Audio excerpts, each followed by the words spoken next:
It's time to take a look at some of the most surprising players, for better or worse, in fantasy and decide, are we buying or selling?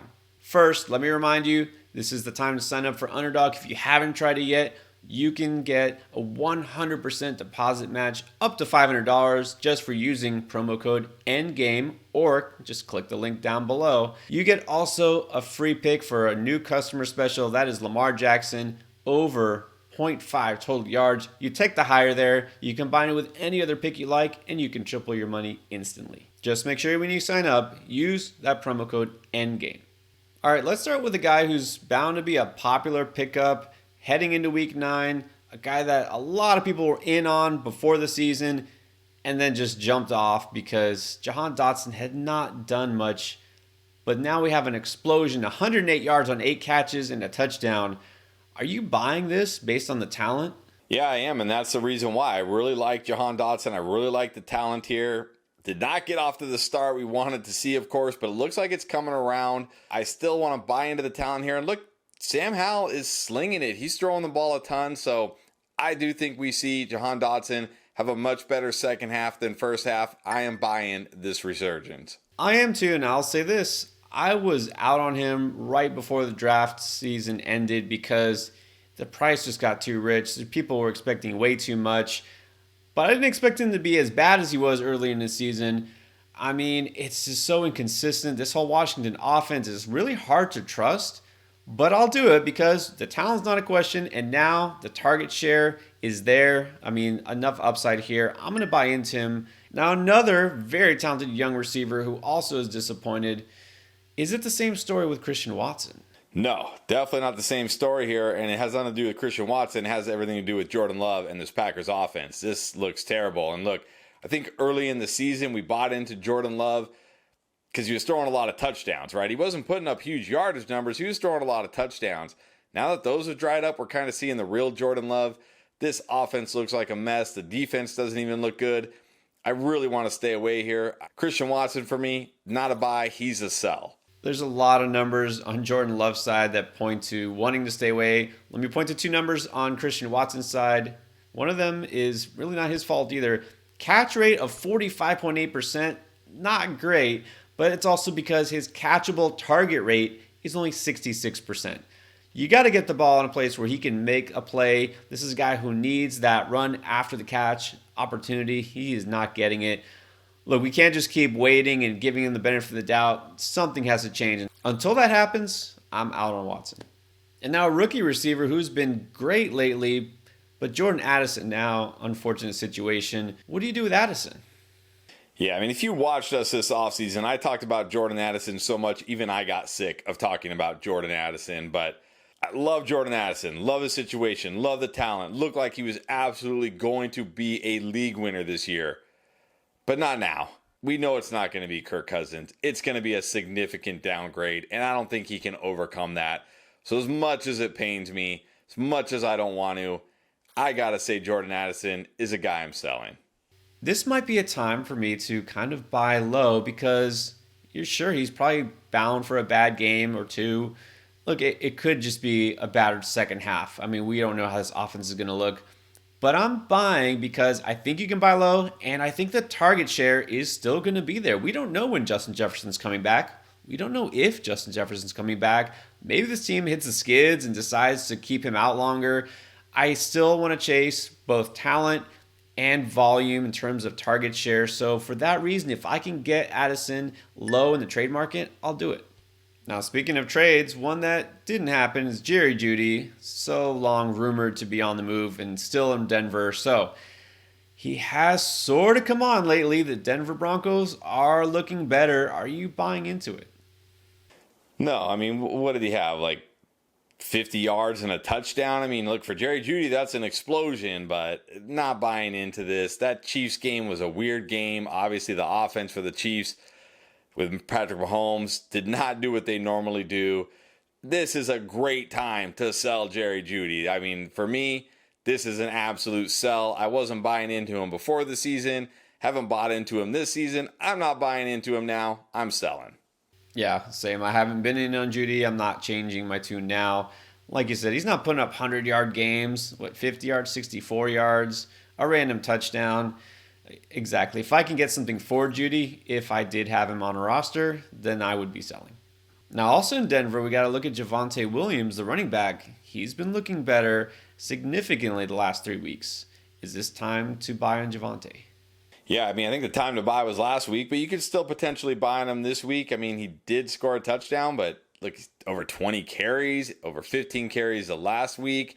He's starting to get, more usage. He's starting to look better. I don't think we're going to see Javonte Williams like RB1 Javonte Williams. He'll have some RB1 games, certainly, but I think as a high upside RB2, he's definitely a buy. There you go. As long as the expectations are realistic, and that was my problem from the beginning with Javonte Williams. People are expecting the type of player that he hasn't been yet. I mean, obviously injury is a big part of it, but when was he ever a stud running back in the NFL? We had not seen it yet. I don't think you're going to see that, but we're seeing a guy who now finally can be started, and I like that he actually caught some passes last week. So I will say, although I'm not actively looking to get him, I'm a believer now.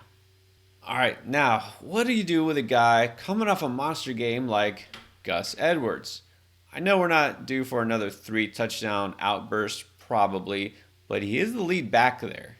Yeah, he's a lead back, but he still just is what he is to me. I mean, he's a good running back. He'll pick up chunks of yards. Every now and then he'll catch a pass or two. He'll find the end zone, but when he doesn't, you're going to be left really wanting more. I think this is a great time to sell Gus Edwards. I mean, all of a sudden after 2 big games, Gus Edwards is becoming like fantasy relevant, like a fantasy must-have. What about the Gus Edwards we saw the first 6 games? I am selling Gus Edwards. Well, look, I definitely would sell high if I could, if I have Gus, because anybody who views him as like a top 10, top 15 back, they're going to be disappointed. But I'm going to buy into his usage and his upside rest of the season. I know he's not really a pass-catching back, but you have to acknowledge the fact that the lead back in Baltimore has value. He is always going to have that touchdown upside. He's going to be a little boom bust, but at this point, in terms of the running back 2 situation, I think he's almost as good as you get. Now, I mentioned boom bust. Gabe Davis, heard his name. So let's talk about Gabe coming off a huge target game. He's been more boom than anything this year. Are you seeing this continue? Probably. I mean, you got to do this one with kind of like a disclaimer. Like, you got to know what you're getting into with Gabe Davis. Remember, the 2 weeks prior to this boom, I think he had combined for 5 fantasy points in 2 games. He's been a little more consistent this year, I guess. If you know what you're getting into, you're like, hey, he's a guy I put in there, and sometimes he's going to go off and sometimes he's not, then sure, he's a buy. Well, all I'll say is that what we're seeing so far from Gabe Davis is kind of what we hoped to see last year.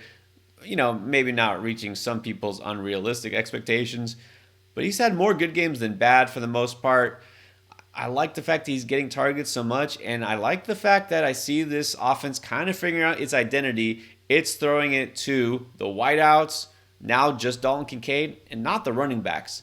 Look, they're going to sling it. He's going to have upside every single week. Sure, he won't do it every week, but I'm still buying. Now, Nico Collins started out looking like he would be pretty much an every week starter, but now he is falling to a guy who's been inconsistent as well. What do you expect from him? Yeah, I expect him to be probably somewhere in the middle of that. Like, probably not as good as he was to start the season, but probably not as bad as he's been. I like the talent here. I like the situation. You got to think as the season goes on, CJ Stroud is going to get better, going to get more comfortable. So Nico Collins, coming off 3 down games, he's definitely a buy for me. Yeah, no touchdowns in 3 straight. That's frustrating. And under 40 yards in 2 of the last 3. But as much as he is, like a lot of receivers who make big plays, also going to be somewhat volatile, I'm buying. He's the number 1 guy there. Their offense is still growing. I think he'll be fine. So if you can get him low right now, I think he's actually a good buy low candidate. And then what about a young tight end who looks like he might be breaking out? Do you think that Trey McBride is a guy that you want now? Yeah, I think so. I mean, I don't know if we're going to see what he did in week 8 ever again. That was just a huge game. But you got to feel good about him going forward. Zach Ertz is on IR. Kyler Murray should be coming back. He's pretty much the only tight end they have to throw here. They use the tight end in this offense. So for me, Trey McBride, definitely a buy. Yeah, definitely at the tight end position. I've been talking him up for a little while now. I'm buying into it. The situation is good, but also don't forget, this was the top tight end prospect of his draft class a year ago. It wasn't a great tight end class, but he was clearly number one on everybody's list, and now he's showing why. So I'm definitely in on McBride. We have to talk about Taysom Hill again, don't we? I mean, look, at this point, what we've seen from him is that for 3 straight games, he has been helping fantasy teams with big games. Is this going to become a weekly thing now? Is it time to finally buy in on Taysom? I guess I'm waving the white flag. I give up. I'm not going to say to sit him anymore. If he's going to get goal line carries, if he's going to throw 40-yard passes, catch passes, I mean, how can you say no to that? So, yep, I give up. Taysom Hill, you're a buy. Well, look, you know what? If you want to pick him up, I'm totally fine with it. If you want to stream him for any reason, any week, any position, go for it. But I will say, anybody who's willing to buy him from me, I'm okay selling, and I'm going to sell that he's going to keep doing this. It just can't happen the rest of the season, can it? If you missed any of our Week 9 content to help you set winning lineups, it's all right here. Check out our start, sit, and more.